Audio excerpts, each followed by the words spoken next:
Hi everyone, welcome back to my channel. My name is Rebecca, otherwise known as Hypnot Hooray Online, and I'm back from my little YouTube break with podcast episode 24.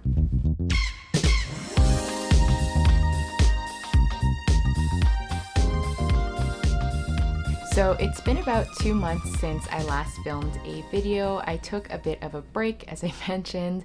I went on vacation. I went on a trip to Peru and Colombia, which was amazing. It was kind of a trip that I've never really done before. There was a lot of hiking. There was a lot of outdoorsy things to experience. So that was an absolutely incredible experience. So I had the trip and then I got back and I got sick.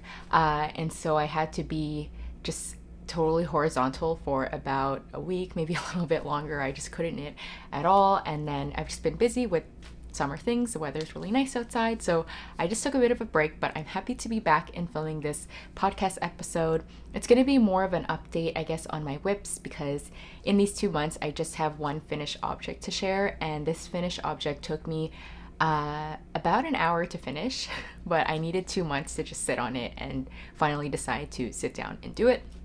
So I have that finished object. I have some whips. I have a few acquisitions from my time in Peru when I visited there, and I wanted to also chat about plants. So I guess I can just get started with the finished object, and that is this here. It is my Marie pillow by Petite Knit. So this has been mentioned a number of times on my podcast because it took a very, very long time to knit, or at least took me a very, very long time to knit. So the pattern has 3 sizes in it, and I knit the largest size, the 50 by 50 centimeter pillow. And this is knit with worsted weight yarn on 3mm needles, and I used Knit Picks Wool of the Andes undyed yarn for this cream color, and Lion Brand Fisherman's Wool in the shade Brown Heather, I believe, for the brown for the slip stitch.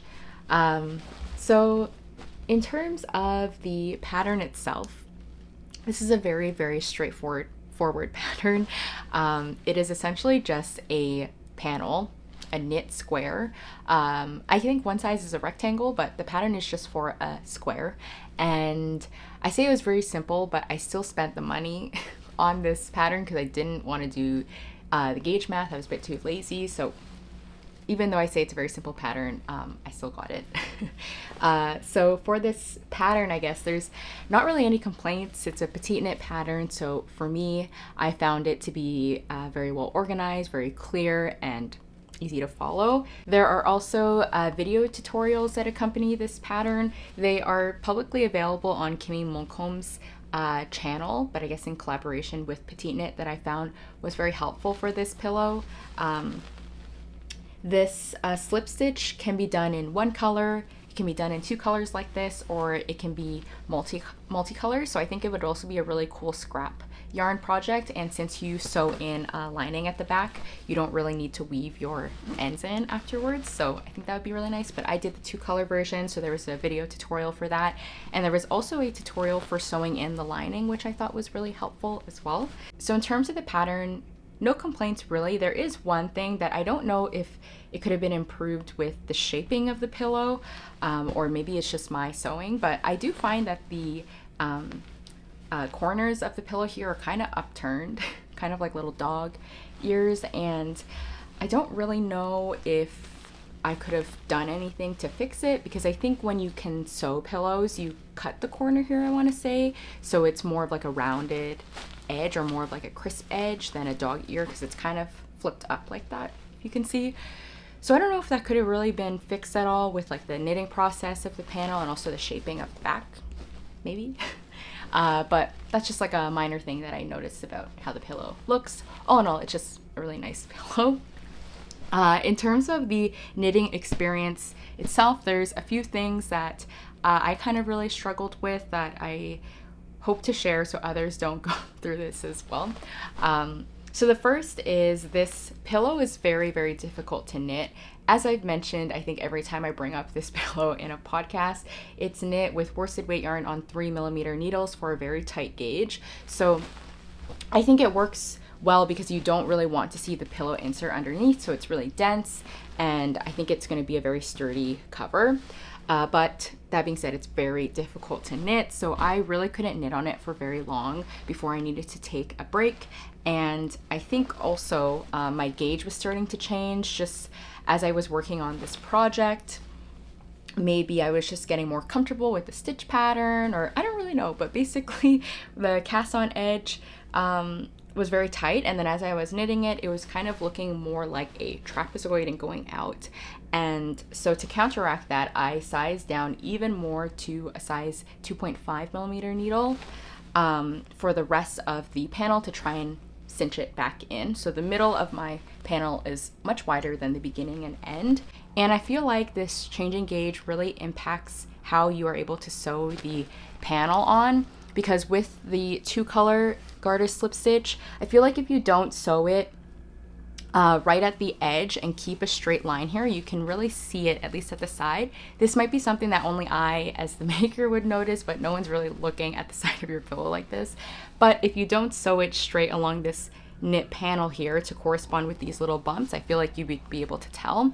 So that made it a little bit difficult to sew because the middle was much wider than the beginning and the end of the panel.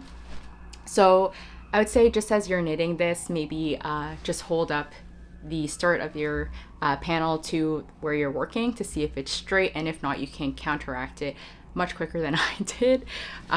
So that's one thing. In terms of sewing the panel to the back fabric panel here, it was also definitely a learning experience for myself as a beginner sewist. So I did end up getting the fabric backing from Petite Knit, the 50 by 50 centimeter, because with this pillow cover there's a nicely hidden zipper here. It's on this side. Oh no, it's not. It's on this side. There's a hidden zipper here for the backing, and I just knew that as a fairly beginner sewist, I don't think I would have ever finished this pillow if I had to do all of this. So I ended up getting it on the Petite Knit website, and I got 2 because I actually had plans to make a set of these pillows for my living room. I don't think I'm going to do that. I don't think I'm going to ever make another one of these, even though I'm happy with this one. And it was good that I bought 2 because I actually messed up the first fabric backing. I decided that I would wash it before sewing it onto the knit panel. I just seemed to make sense to me with sewing projects, but I made a really dumb mistake and I threw it into a heavy-duty washing cycle with some other fabric that I got while thrifting. So I wanted it at a high temperature to wash that thrifted fabric, and I thought, oh, this is going to be my sewing load, so I threw in the fabric backing, which was, I don't know why I did that, because this fabric backing is made with cotton, 100% cotton. And so even just washing it at a higher temperature, the panel shrunk, and so it was too small for the knitted backing here. And so it was too small for this knit panel here, and I really wasn't about to frog back all the work that I did on 2.5 millimeter needles for this knit section. So I ended up just going into the second one, and then the other one is still usable. It's just not 50 by 50 centimeters anymore. So I'll just have to kind of adjust that as I make a second pillow in the future with that backing. But that was the first kind of really dumb mistake that I made, and please don't do that, but I'm sure other people already know not to do that, knowing that this is cotton. It was just, I wasn't really thinking. So that was the first kind of issue that I ran into with this. Just the fabric isn't already pre-shrunken, and just to be careful with the sizing of that when you're washing it. I washed this one just in cold water, hand washed it, and it was fine afterwards. So yeah, that was the first kind of issue. And then the second one was actually sewing it itself. I'm not really sure if it's my sewing machine, but I did find that the knit panel here and the fabric panel here was a little bit too thick for my machine. So I was having trouble with sewing these two together. I was getting bird nesting, I think, or bird's nest. I think that's what it's called in my research online on what it looked like. But basically there was a lot of bunching of the stitches, and I adjusted the stitch tension and the stitch length as well to try and counteract that. And I kind of got it to work, but my machine was definitely really struggling. I think maybe just the feet of the machine was just kind of getting caught on the knit fabric, and it was just very thick. So I decided that I would just sew with my sewing machine the top and the bottom of the pillow, because with this fabric backing with the zipper here and the extra fabric, I just thought, you know what, that's gonna be too much for the machine. So I decided to hand stitch the sides, which is what I was sitting on for 2 months, but it was very quick. It didn't take very long at all, even though I thought that it would. The first time that I did stitch the sides together though, I just did a basic stitch, like a forward stitch like that. Maybe, I don't know if it's called like a basting stitch or some sort of sewing stitch where you just go forward like that. But it wasn't very secure along the side here. So I ended up ripping that out and then doing a back stitch, which was a lot more secure and pretty quick actually. So it makes the seam very strong, and I feel like it's more seamless. You can't really see the thread at all. So if you are hand sewing this pillow, it's really not that much work. I could have honestly done the top and the bottom as well in probably a day, but I would recommend doing the back stitch for it. And then the last thing that I wanted to touch on is the yarn. I don't have too much to say, but I usually talk about the yarn and do a little review with all of my projects. So the Knit Picks Wool of the Andes undyed is a really nice workhorse yarn. It's just like Wool of the Andes, just undyed. I bought a sweater's quantity because I was thinking, not that I would ever dye it, but I could maybe use it for a project. It ended up being a little bit more yellow tone than I thought, or than I wanted it to be. So that's why I'm using it for home decor here. But it's a really nice classic workhorse worsted weight yarn, and the same with the Lion Brand Fisherman's Wool. It's a really great yarn that I like using for garments. This brown here was leftovers from another project. So both of those yarns I would highly recommend for both home decor but also for garments as well.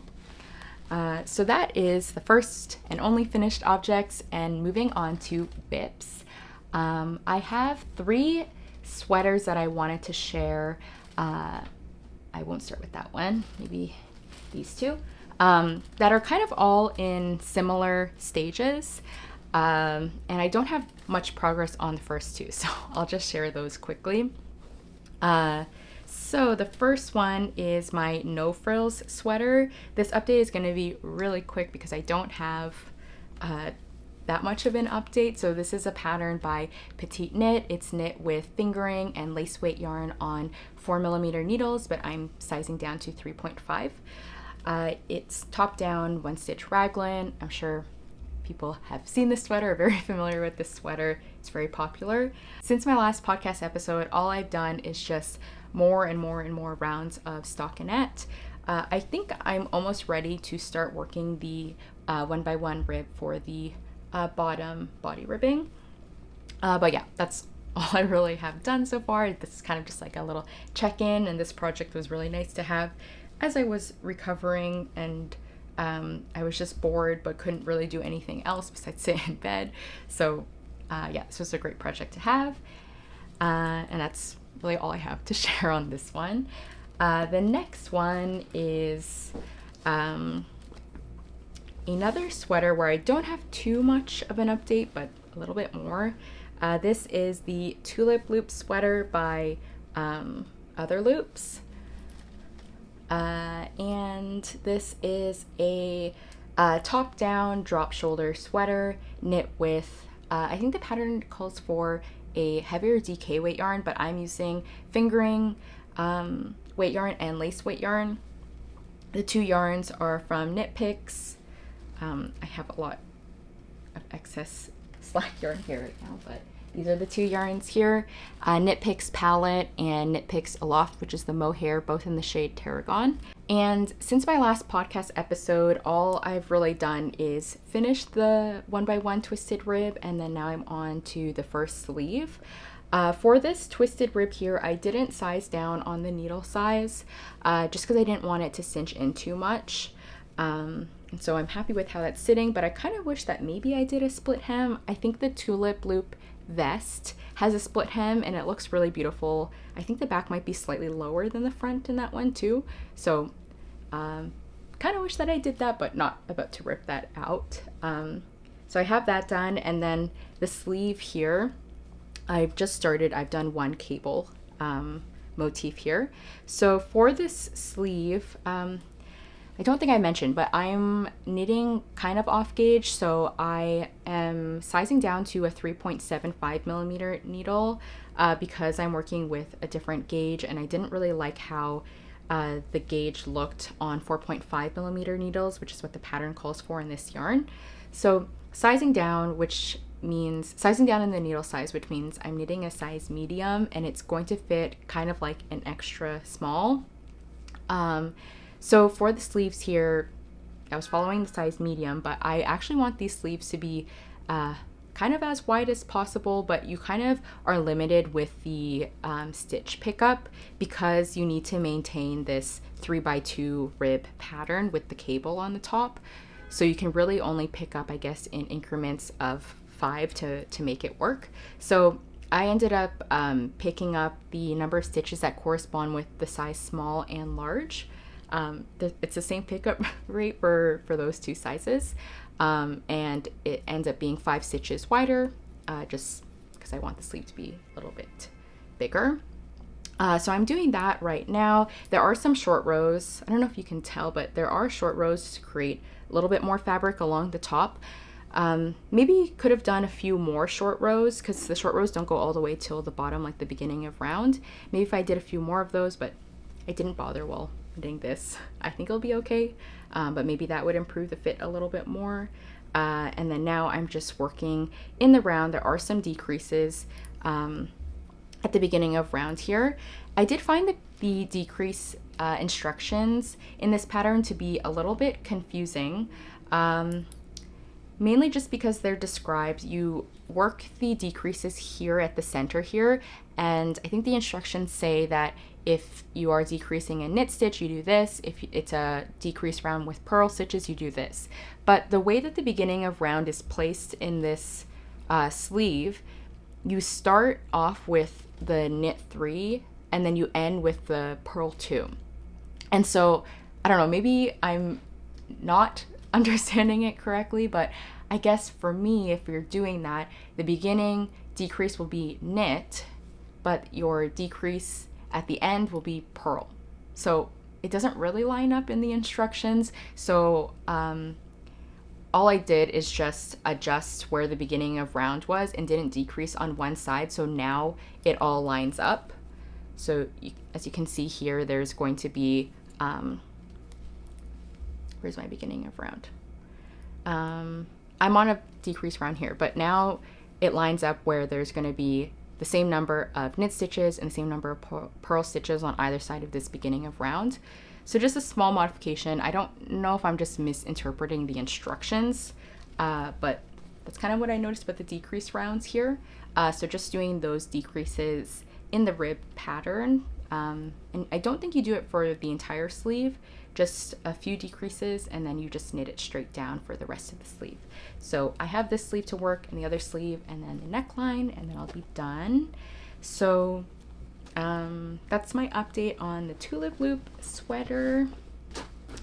And then the third whip that I have to share is a test knit that I had just started at the time of my last podcast episode. But I haven't been able to make a lot of progress on it over the last 2 months, as in I haven't finished it yet, because I didn't take it with me on my trip, and then when I got back, I just wasn't able to knit and work on it, but I still think I've made a decent amount of progress. I'm trying to finish it though as quick as possible because, as I mentioned, it is a test knit. So this is the Simpukka Sweater by Aloft Knit.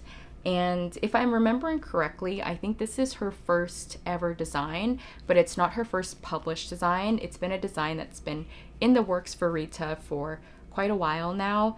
and she has some other patterns in Lina magazine, I believe, but this will be one of her first, I guess, independently published patterns. And for this test knit, and I guess for the design itself, it's sponsored by BC Garn. So the yarn was sent by BC Garn for the test knit. I am using BC Garn Sumemr Melange in the shade Black, which is a 100% wool, and then I'm holding it with BC Garn Lino, which is 100% linen, and also in the shade Black, or color 65, but shade Black. So you hold these together, which creates a really interesting kind of summer friendly because of the linen, I would say, sweater. And so because of that, I really wanted to knit this sweater in black, because I just thought it would go with all of the dresses and skirts and pants that I wear in the summer, which are a little bit more brighter color. And I hope you can see the motifs on the sweater. I feel like you can, but maybe not on camera. So this is a top-down drop shoulder sweater with this really beautiful shell cable motif, or not really a cable, but just a shell motif in the center. There's some eyelets on either side, and then there are 2 cables that are on either side of that shell motif that go down, and it looks the same on the front as it does on the back. And since my last podcast episode, I think I just had the back panel here, so finished the back panel, finished the 2 fronts, and then the front panel, joined in the round, and I finished the collar as well. I have one more shell motif I'm estimating before working the 1x1 rib for the body. And then the sleeves are worked just in stockinette, so hopefully I'll be able to finish this soon. But I did want to talk about 2 interesting parts of this design, or 2 different things that I've never really done before for a drop shoulder sweater like this. So the first is the decreases that you add to both the front and the back panel before you join in the round for the body at the bottom here at the armpit part of the sweater. So I don't know if you can see that actually, but there's some decreases that you integrate there. And I've never really done that for a drop shoulder sweater. I actually, in most cases, if I'm not knitting it straight down, will do increases there. So I'm curious to see how that impacts the fit. I'm not really sure why there's the decreases. Maybe so the shoulder here fits like further down here, but there's not as much bunching around the armpit. I'm not really sure, but yeah, there's some decreases here for the smaller sizes. So I guess once I start knitting the sleeve, I'll kind of see how that impacts the fit. So that was kind of interesting. Never done that before for a drop shoulder, at least in my size. And then the second thing is the back here. So I'll put some pictures on the side, but the way that you start this sweater with the back panel is you go right into this shell motif and then start working short rows. And so for the back here, before you add the collar, there's this ridge from the shell motif. So I was very curious to see how you would add the collar in a way where you wouldn't get some weird bunching along the back, but you actually knit these tiny stockinette wedges here. Hopefully you can see in the black, but you knit these tiny wedges here, and you put those stitches on hold on the first side, and then you do the same on the other side of that motif, and then those stitches also go on hold, and you pick up stitches all the way around, and those stitches you just put on hold become part of the collar stitches. And then you just work a 1x1 rib collar. So I thought that was really unique. It ends up, you end up having a lot of ends to weave in afterwards, which I haven't done yet. There are a lot of ends to weave in with this design, just where you have to break and rejoin the yarn. So I'll have to weave in all of those later. But that was really interesting. I do think it has improved the fit. The collar is sitting a little bit strange right now, but I'm hoping that it kind of blocks out a little bit nicer and sits a little bit more flat. The other testers who have finished this sweater already, though, theirs all look really nice, the collar after blocking, so Hopefully mine does the same, because it does kind of raise a little bit like that right now. So yeah, that's where I'm at with this sweater. I will finish the body and also move on to the sleeves. This is the third project, I guess, that I'm working on where I'm about to start working the sleeves. So I usually like to try and phase my projects, so I'm working on a different part of each project and kind of switch it up that way as well. And so I don't have to work, these are going to be my 5th and 6th sleeve that I'm going to need to work. And so I don't have that, because I usually like enjoying working the sleeve, because for me that means, since I usually already work the collar, it means the sweater is almost finished, the project is almost done, and it's a smaller circumference, so it goes along quicker. So I actually never have experienced the dread of Sleeve Island, but I think after these 3 projects I definitely will, and I won't be enjoying working on sleeves, and I'll probably not want to for quite a while after that, but it's not a big deal. I did this to myself, just the way that it goes with these projects. But yeah, I'm going to have a number of sleeves to work in the next few weeks, but that's where I'm at with the sweater. I did want to actually touch on the yarn. So this is my first time working with a 100% linen yarn, BC Garn Lino. It is, I would say, like a heavier fingering weight yarn, and it is a 2-ply yarn. What I'm noticing about this yarn, not in all balls of yarn, so I guess I will mention it again when I finish this project, but at least in one of these balls of yarn, the ply is kind of uneven. So there are parts, I took some photos of when I encountered this with one skein, but one of the plies would kind of like bunch up, and I just wouldn't be able to stretch it back out like this and try to fix it myself. So I'd have to cut the yarn and rejoin it. And I don't know if that's just like a quality of 100% linen yarn, or maybe this yarn here, but yeah, like maybe the quality control in this yarn is not that great, I would say. Or maybe that's just the case with 100% linen yarn, especially at a 2-ply. It kind of bunches up on itself and curls, and the only solution to that would just be to cut it and rejoin again, kind of like when you get a knot in yarn. So that's one thing that I've been noticing about this yarn. For that one ball where I saw that happening, it happened about like 4 times, which I think is quite a bit for a small ball of yarn with 150 meters. I haven't noticed that with this one or the first ball of lino that I've worked with, so it might have just been a dud. But that is one unique thing that I've noticed about this 100% linen yarn, and that it's just very, very tough on the hands because it doesn't really have any give like cotton. So this project has also been a bit difficult to work, where I just need to take some frequent breaks when I'm working it.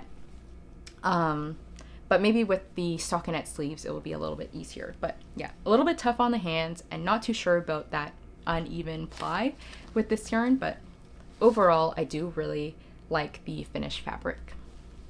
So that is my third whip, the test knit. And then my last whip that I have right now is one that is a new cast on, but I've made quite a bit of progress on it. And this is this is the Tombo tee by Handmade by Florence, or Florence Miller. I cast this project on, oh, that's the back. I cast this project on as my travel knitting because it is fingering weight. It's knit with 3mm needles, so it would be nice and slow, but the construction is a top-down saddle shoulder construction with these pretty narrow stripes. So I thought that it would still be pretty engaging and pretty interesting, but something for me to do as I worked on this while traveling. So this tee I'm going to be extending to be a long sleeve, very thin sweater, and I'm knitting the size extra small. My gauge for this seems to be changing, which it's probably not very great, but I think this pattern is a 28 stitch gauge for every 10 centimeters, and when I started it was kind of around 28, and then when I was continuing to work this, it ended up becoming smaller. So I guess my gauge was getting bigger, or my tension was getting bigger. So I don't really know what my gauge is with this project, but I decided to knit the size extra small because the two yarns that I'm working with, one of them is a superwash merino, so I figured it's going to grow a little bit with blocking, and so the extra small will kind of grow a little bit bigger than the corresponding listed measurement in the pattern. So I'm kind of hoping for that, and also because my gauge is a little bit inconsistent. Hopefully that will kind of fix itself. So yeah, I'm knitting the size extra small with these two yarns here, knitting for Olive, merino in the shade Licorice, and Knit Pick Stroll in the shade Cork, and this is the superwash wool, but they're both merino. And so in terms of the process of knitting this sweater, as I mentioned, it's a top-down saddle shoulder, which then transitions into a raglan increase at the bottom here before joining in the round. And I really have enjoyed this pattern. I really like the fit of a narrow saddle shoulder like this, and it was a really nice engaging knit. You also knit the sleeve cap at the same time as you're knitting the increases for the body. And the pattern is written really, really clearly. I think it's very clever the way that the color switch happens. It's right at the edge here of the increases, and so it's there's no jogs at all, but you don't really have to do any fancy techniques. So a really great design detail from Florence. I think the color changes here are very, very neat, and just, yeah, a really, really engaging knit. So I've split for the body and the sleeves, and now I'm just working on the body. Another reason why I chose the size extra small as well is the last two saddle shoulder and contiguous set-in sleeve constructions like this that I've knit, the blouse number 1 and the cognac sweater. I really enjoy those two pieces, but I think I knit the yoke depth here to be a little bit too deep on those two pieces, so there's a lot of excess fabric happening here at the underarm, and I want a relaxed fit, but I don't really want the yoke to fit that deep. So what I'd rather do is knit a shallower yoke and just cast on more stitches at the underarm, so this section here doesn't go too far down. So that's also another reason why I chose the extra small, and I just cast on more stitches. So I think I cast on 4 more stitches on either side. So the body has 8 more stitches, which probably isn't a lot when you're knitting at a 3mm gauge, but hopefully it's going to do something and make the body look a little bit more relaxed. So yeah, I have the body to work and then the sleeves. And as I mentioned, I'm planning to extend the sleeves here so they're long sleeve. I think I have enough yarn.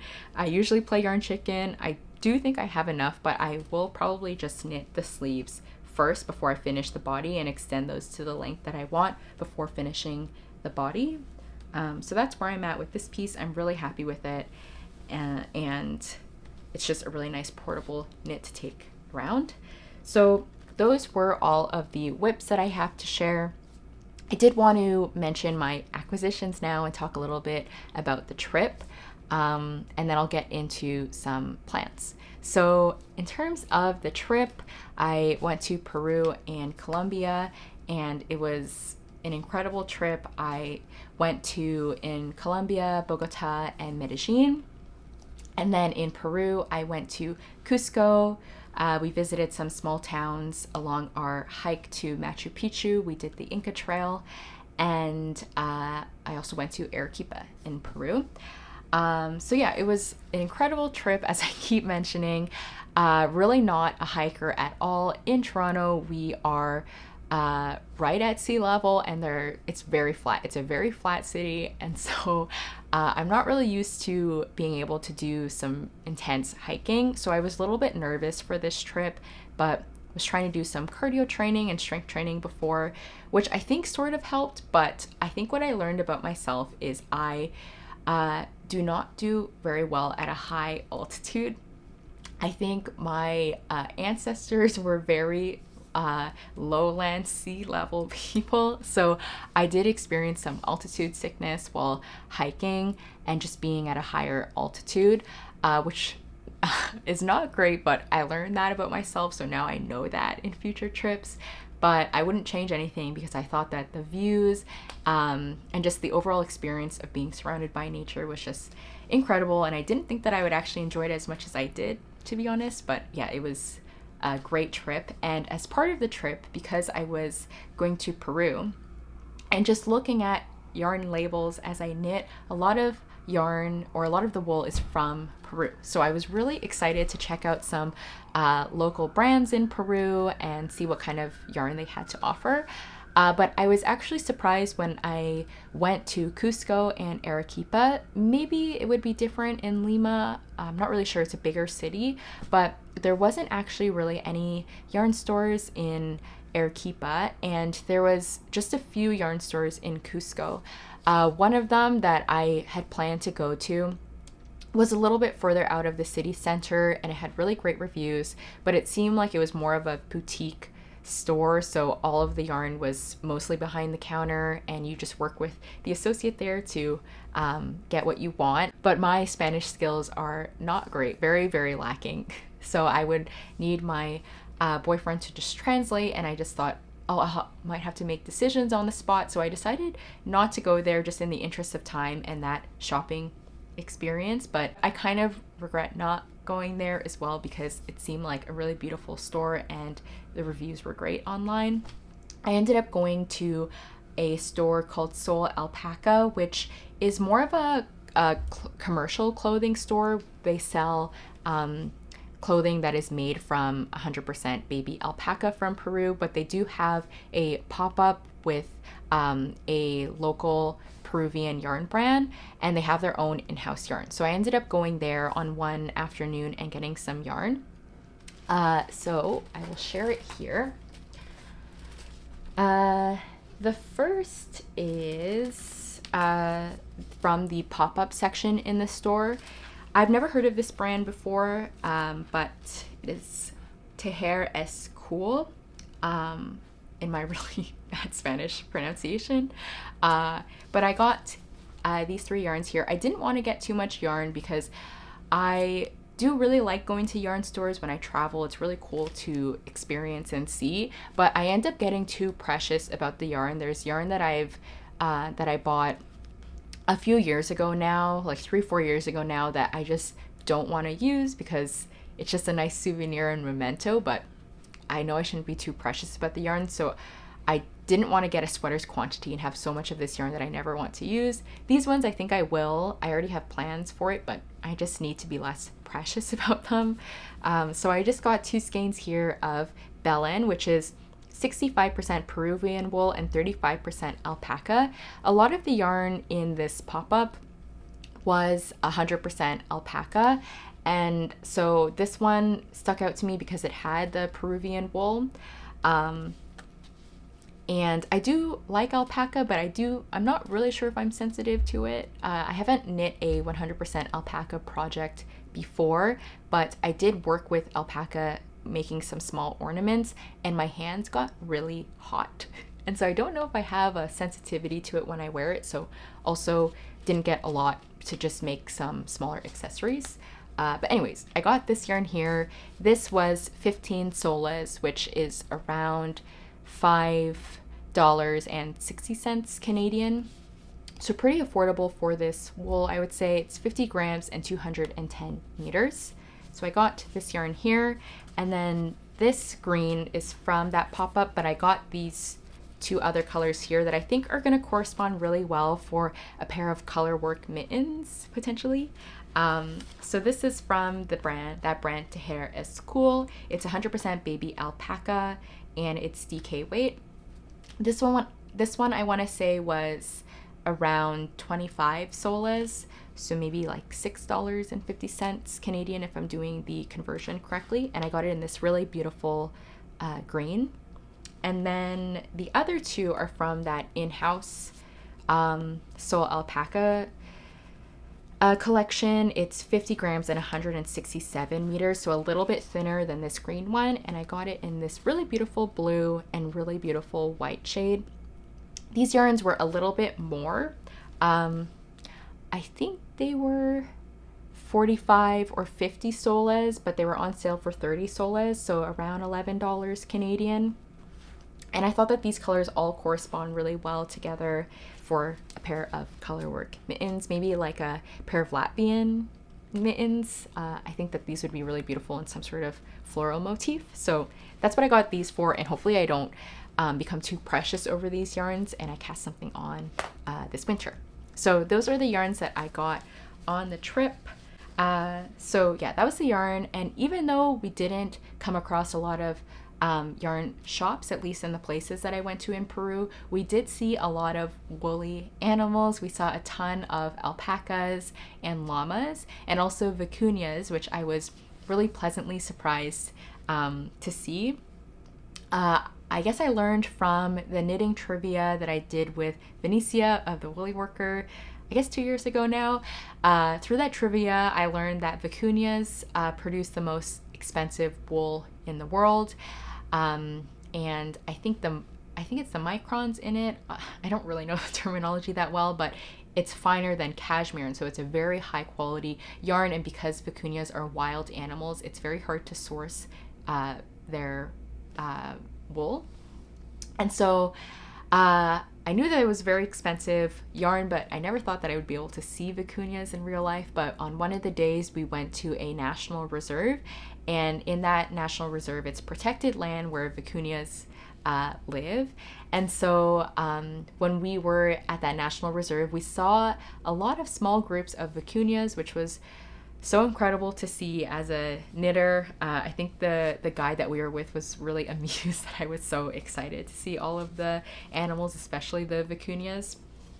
But yeah, we were able to see them, which was super, super cool. Didn't see any vicuña yarn in Peru in the yarn store that I went to, but yeah, it was cool to see them in person. So that's what I had to share about my trip. Would highly, highly recommend a trip to Peru. It was so, so beautiful. And Colombia was also great as well. It was just a totally different trip than Peru. So that is it for the acquisitions of this podcast, and I wanted to move on to plans.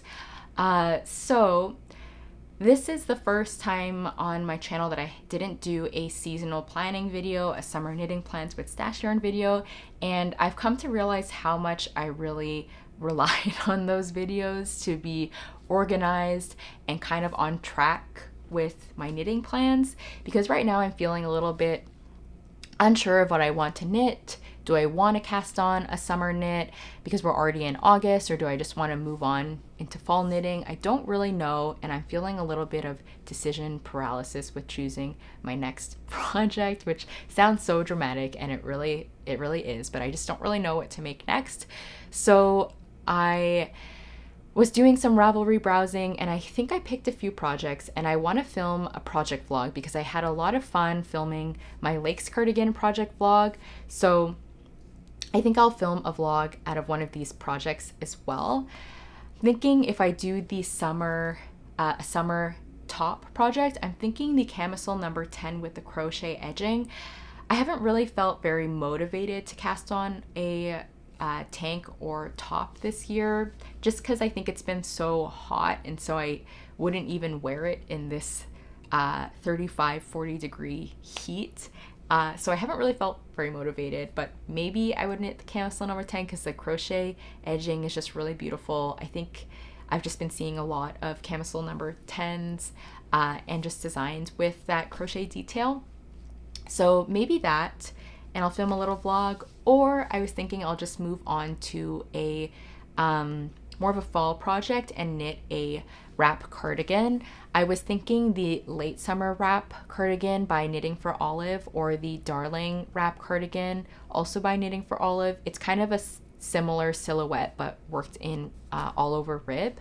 I think that would be a really interesting project to also document because it's a more fitted piece. I think there's a lot of construction involved with the wrap design as well.